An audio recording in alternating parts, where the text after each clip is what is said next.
متابعي الأعزاء، أهلا وسهلا بكم معنا على قناة بودكاست حكاية مدن. اليوم حلقتنا بعنوان لحظة صحوة على فنجان قهوة. وبسم الله نبدأ حلقتنا. من فينا ما مر تلك اللحظة، لحظة صفاء الذهن بعد ليلة كانت مشوشة، مشاعر مبعثرة، خليط من أشياء كثيرة، ندم، حزن، ألم، كل هذه المشاعر المختلطة، بكاء، حزن، ما أعرف إيش أوصفها. يمكن يكون ندم، يمكن يكون حزن، يمكن يكون أشياء ثانية ما أعرف أعبر عنها. وبعد ما أكون تجاوزت هذيك المشاعر اللي اختلطت فيها الأمور علي في صباح اليوم الثاني وفي صفاء ذهن، وبعد ما أشرب القهوة أفكر بيني وبين نفسي، طيب ليش كنت حزين؟ وليش كنت حزينة؟ إيش كان السبب؟ وإيش اللي دفعني إنه أشعر بهذه المشاعر كلها؟ مزيج من المشاعر المختلفة، ما عرفت سببها وما عرفت لوين ودتني ومن وين جابتني. المهم في الموضوع إنه أنا وصلت لنتيجة مهمة. من اللي عاش في هذه التجربة، ومن اللي تجاوزها، ومن اللي بتبقى في ذاكرته للأبد؟ أنا طبعا. إذن اعتبارا من هذه اللحظة أجيب ورقة وقلم وأكتب السلبيات والإيجابيات اللي مريت فيها خلال هذه التجربة. إذن أنا أريد أتعلم من أخطائي،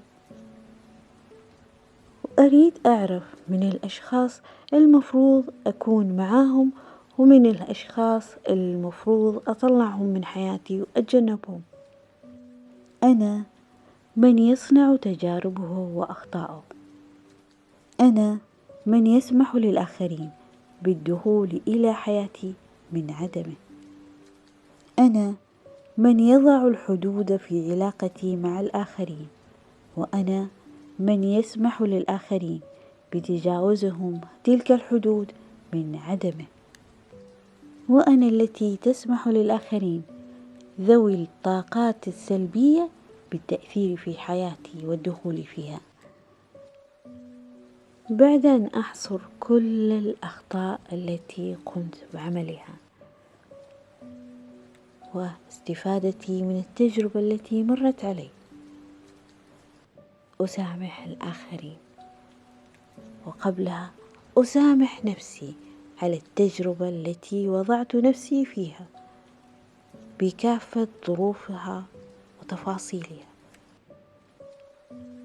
وأتجاوز عن أخطاء الآخرين وأسامحهم بيني وبين نفسي وبين ربي، لكي أستطيع النوم بهدوء وراحة بال.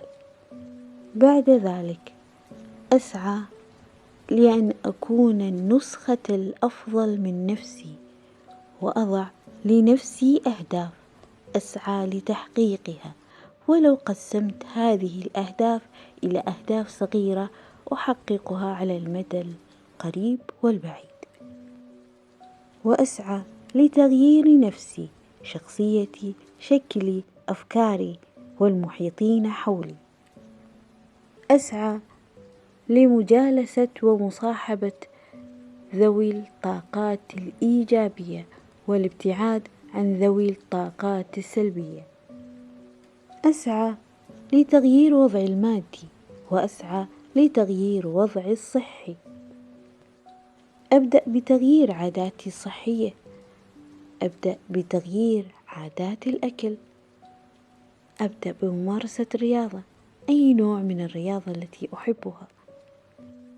أتعلم عادات جديدة، أتعلم لغات ولهجات جديدة، أمارس هوايات جديدة.